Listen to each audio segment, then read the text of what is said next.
Last week, about this time, we were talking about living a fulfilling life up until like 80 years old, which is about and just a little bit beyond what the average lifespan is.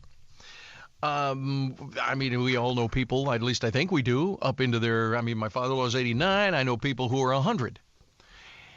To varying degrees of, coherence, and that's just life. But you got to start. We started last week. You put things into place. Say in your 40s, health-wise, goal-wise, and to that end, we're going to riff a little bit on that. I think finding a purpose in life. Joining us now, Regional Psychological Services, our good friend over to drjohnb.com. His name is Dr. John Braccio.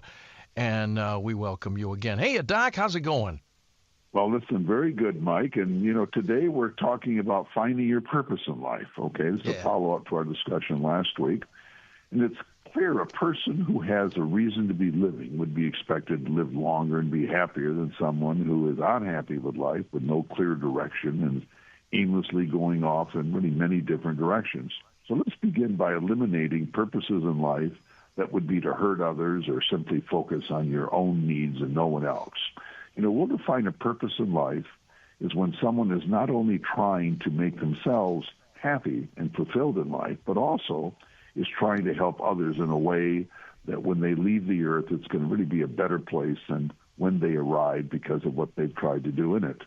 Many people live lives that appear very successful to others, but they're not happy. They're not satisfied. Things I would suggest a person do to find their purpose in life would include, identify what are the core values that motivate you in life. Determine whether you have spirituality and how your belief in your God impacts your behavior on earth. Identify your strengths. Identify your passions. Identify the actions you've taken in life to see if they are consistent with your core values.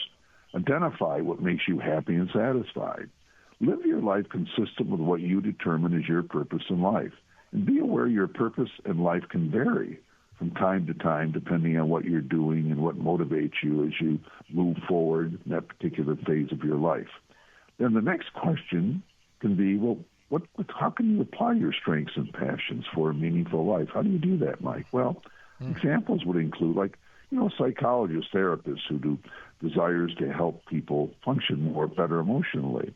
The physician who wants to help people be as healthy as they can be. The lawyer who wants to make sure people are treated fairly. The media person, like yourself, by the way, who wants people to have the best information available to them. The musician who wants to entertain persons. The financial planner tries to help people be financially secure. The person with financial resources who can help those in need. Governmental official who desires to help people through being in the legislature or some form of government service. The person who's in an organization that helps people. The educator who wants to teach the next generation and beyond how to be a good citizen and master academic necessities to succeed in life. Parents who not only want to have a loving relationship with each other, but make sure their children have the best opportunities they can offer them to be successful in life and good moral human beings. The veterinarian who wants to help animals be as healthy as they can be and make their owners and partners happier because they're healthy. The everyday worker and tradesperson who helps take care of our needs and make society work. Farmers who produce food that we can eat. And a myriad of other persons who do things that make the world better. Now, I would suggest, Mike, to anybody who does not feel they have purpose in life to begin searching for it with the goal of leading a more meaningful life that can be helpful to both you and those you encounter in life. So to me, hey, if you've got purpose in life and you're moving in the right direction and you're helping others, you're helping yourself, you're going to not only live longer, you're going to be happier, and you're going to have that fulfilled moments and experiences that you really want to have if you want to be a happy and successful person. Does it seem like it's harder today to figure that out with all the influences of internet and junk like that? Well, I think so. There's the other side of it too. It's like most things. It can be easier too. I mean, there's more resources available to find what you might want to do and be able to But the problem, of course, is when there are things coming at you, like thousands of asteroids, and you're trying to dodge them, that type of thing.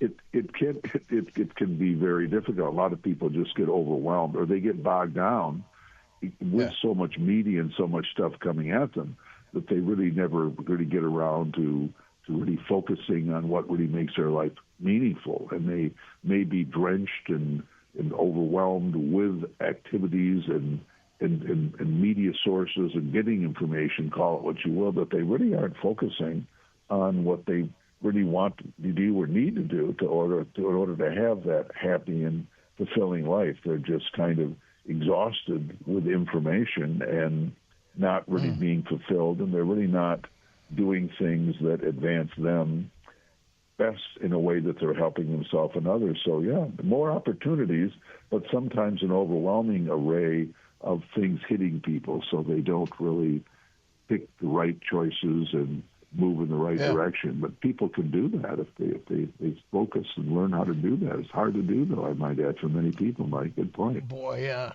And you find that maybe the goal in life is just to get up the next day and not be depressed. I've known people like that, and it's a sad way to be, and they need your help on that, Doc. But we've always had people to look up to. We've always had heroes. We've always had people greater than ourselves. I don't care what generation it is.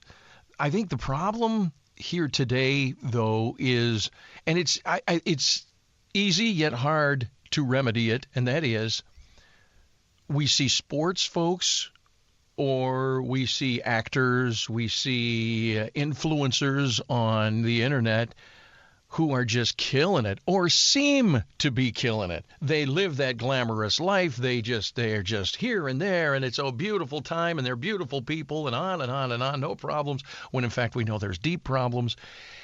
And we try to live that life. I'm talking mainly, I think, younger people, and it's just an impossible reach. I agree, how do you deal with that? I think in life we need to find purpose. We need to have a reason to really motivate us in a good way, and that does really mean really helping, doing something that relates to people. No man is an island, as the old saying goes, and I think that's really true. So the more that we can find purpose, who are you, what motivates you, what are your goals, and if you have a spiritual belief, how does that impact you? And look at your actions, look what you're doing in life. Because, there are people, and this can change in life. Like, you might be really fired up. Let's say you want to be in sales, and you might be really great at it, and it might be a wonderful, fulfilling thing. But then later you might just decide, well, I think I'd like to do something different, a little less stressful, maybe whatever it might be. So I think we live a life, and if we want to be able to hear really ourselves, we want to really find out what floats our boat, if you will, what motivates us, and not to get bogged down. I've known many people, and do now, that are so bogged down in leading a life that many people see as even glamorous and really enjoyable, but it's really something that they're just overwhelmed with it, and they really don't even like it that much. People have expectations, and they do it. So it's good if you are dedicated to helping others, and it's very good, and I want you to do that. However, you do want to do it in a way that you really are enjoying it and you're really being fulfilled, not just doing something out of duty or doing something you have to do. There are many people that get bogged down in a world that they have to do something, so it's drudgery, but they have to do it to survive. So you don't want to just be working to survive. You want to be surviving to find something to do. Unless you can spin that in your mind to, that's the greater good, that's the greater, something bigger than ourselves we got to find. We're up on time, Doc.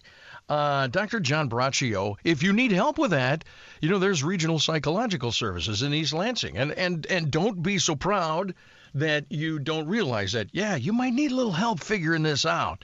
drjohnb.com on the web. Doc, I appreciate your expertise as always, my friend. And next week we'll do it all again, huh? All right, bud. Bye-bye. See ya. Bye. 1320 WILS, A Purpose in Life. Mike Austin back in a minute.